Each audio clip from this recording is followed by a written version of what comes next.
So a questioner asked Maharaj, he said, I do not crave for more knowledge. All I want is peace. And Maharaj said, you can have for the asking all the peace that you want. Questioner said, I am asking.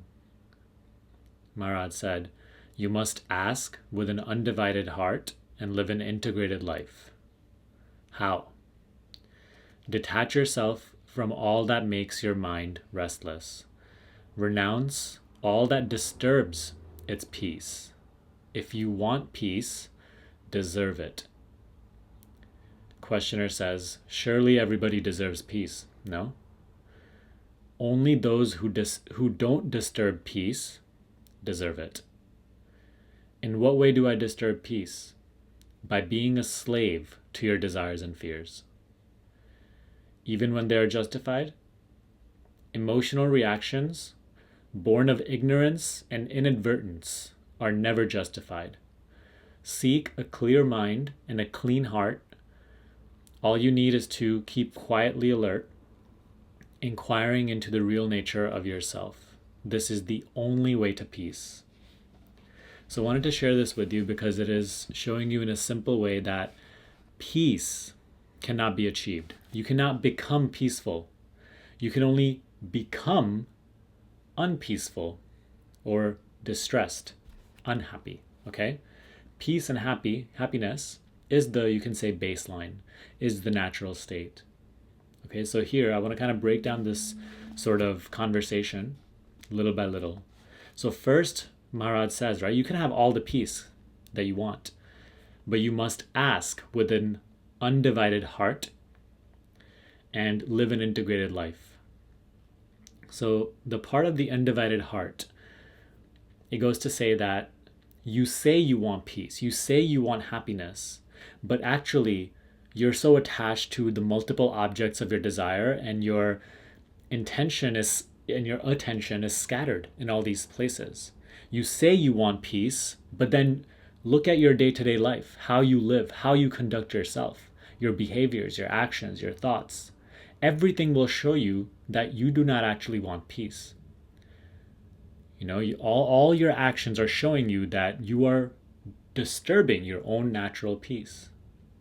So you must ask and be willing to fully be peaceful. And you must not be undivided, indecisive within all these sorts of things that you want. That's the, you can say, the aspect of spiritual maturity, knowing what you truly want, knowing what is of true value, letting go of just objective desires, right? Objects of desires, and going to the source of peace itself. So Maharaj says, ask with an undivided heart and live an integrated life. Live a life that reflects that you want peace. Right? How? Detach yourself from all that makes your mind restless.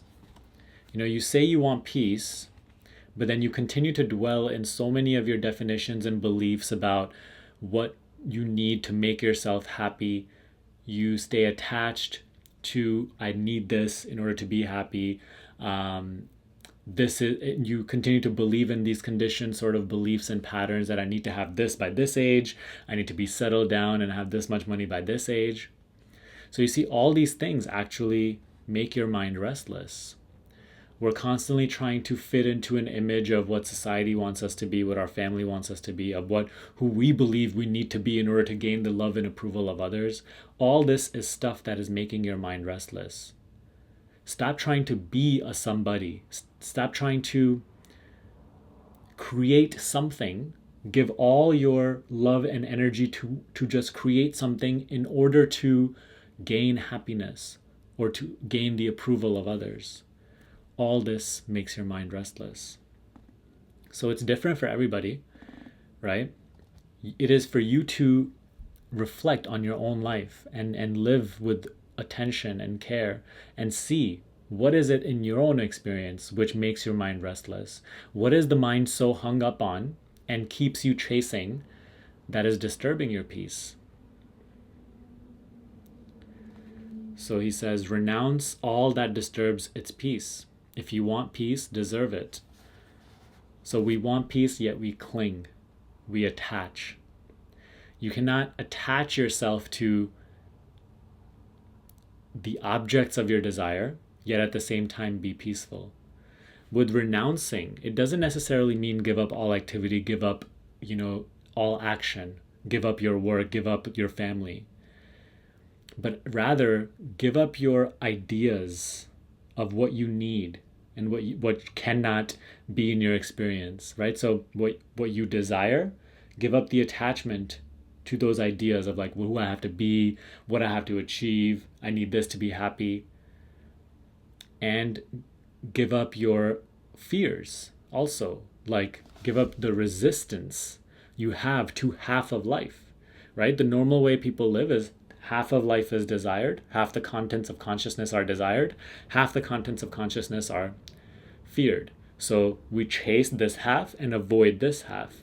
And naturally, in our physical experience, life flows between the two.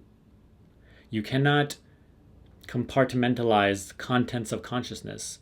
This is completely out of your control. It will arise and subside. And as long as you continue to resist and just attach, there can be no peace. So it's not so much about renouncing things and family, and that's not what it's about. That's not what the spiritual process is about. But instead, to be in the middle of family and work and responsibility, yet letting go of the sense of doership, letting go of the sense of responsibility, letting go of the attachments, the fears, the desires, and just living life as it is. Giving it your all, doing your best, yet at the same time not being so attached to the results of your action, not clinging on to the idea that this and this so-and-so future will make you happy. Again, nothing can make you happy and peaceful. Contents of consciousness can only make you unhappy and stressed if there's great belief and identification with them. So peace is your natural state. And by renouncing attachment to all these ideas and belief systems, we're returning to peace. Again, if you want peace, deserve it. I did a call recently with one of my group members who unknowingly was attached to many sort of ideas about who he needs to be and what he needs to come off as to other people. Yet at the same time, he was deeply suffering, and he thought that the cause of his suffering was something completely external, something that was completely out of his control. But when we really looked into his situation, we found that what was really causing his suffering is his identification with his own mental ideas of what this person needs to be and what it needs to not be. Once you come to peace inwardly, you can be sure that also the external will also come back to balance and peace in order to reflect your internal state.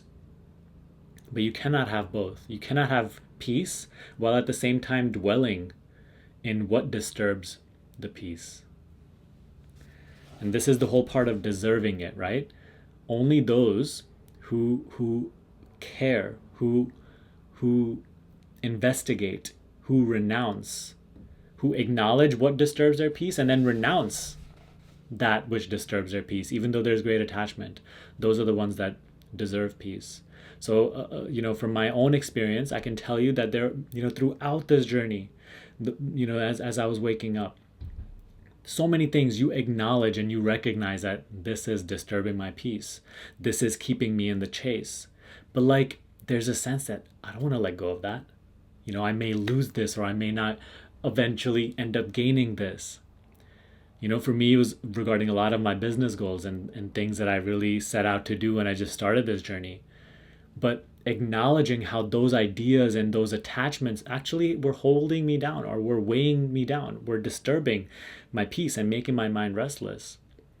A certain amount of maturity, which inevitably will be developed if you are meditating and if you are inquiring through the day, investigating into your nature, that maturity will allow you to let go, will allow you to detach. And then when you renounce, these sort of ideas and belief systems, then you're naturally more peaceful. So deserve the peace. Acknowledge what is disturbing it and then let it go. So the questioner, right? In what way do I disturb peace? By being a slave to your desires and fears. Right now, recognize, and if you have resistance to this teaching, recognize that resistance is coming because you are so attached to your desires and fears. You don't want to let them go. Only spiritual maturity through investigation and meditation will help you ripen. And that ripening process is already happening. And you can sort of accelerate it, you can say, with your intensity, with how earnest you are with this practice. Okay, lastly, emotional reactions born of ignorance or inadvertence, you can say unconsciousness, are never justified. Seek a clear mind and a clean heart. All you need is to keep quietly alert, inquiring into your real nature of yourself. This is the only way to peace. So again, peace does not lie in circumstances. It does not lie in achieving things or rearranging the events of your life, okay? The only way to peace is by going within, is to live it moment by moment, day by day, here and now, no matter what you're doing, no matter if you're in a lot of activity or no activity, inquiring into your own nature. Rather than being so immersed in the contents of consciousness, always acknowledging that you exist. Stay with the I am. Keep the sense I am under your acknowledgement and live from here. This itself will open you up. This itself will ripen and give you spiritual maturity, which will allow this whole process to happen much easier. Okay? So deserve your peace, continue to inquire, and really, put this into practice.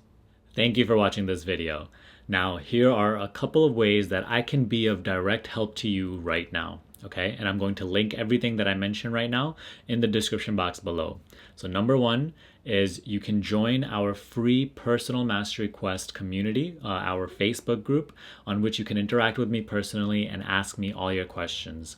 I love the community over there and I do my best to reply to you as soon as possible. Okay, number two, if you have not yet watched my free Ego to Presence Masterclass, in which I teach you how to implement the teaching of self-inquiry into your life step by step and deepen your meditation and deepen your self-inquiry profoundly, then again, check the link in the description box below and go watch that masterclass. It is 1 hour. It will bring you tremendous value, okay? And now lastly, if you want to work with me and my team personally, and you want me to help you dissolve mind identification and realize your true being, then you can check out my coaching program, the Higher Consciousness Shift. All the details of it are down below in the description box. Just click the link that is under section coaching. Okay, and it'll take you there to my personal website where you can go through all the details and book a free call with me, and we can decide if we're the right fit to work together. That's all for today. I will see you in the next video.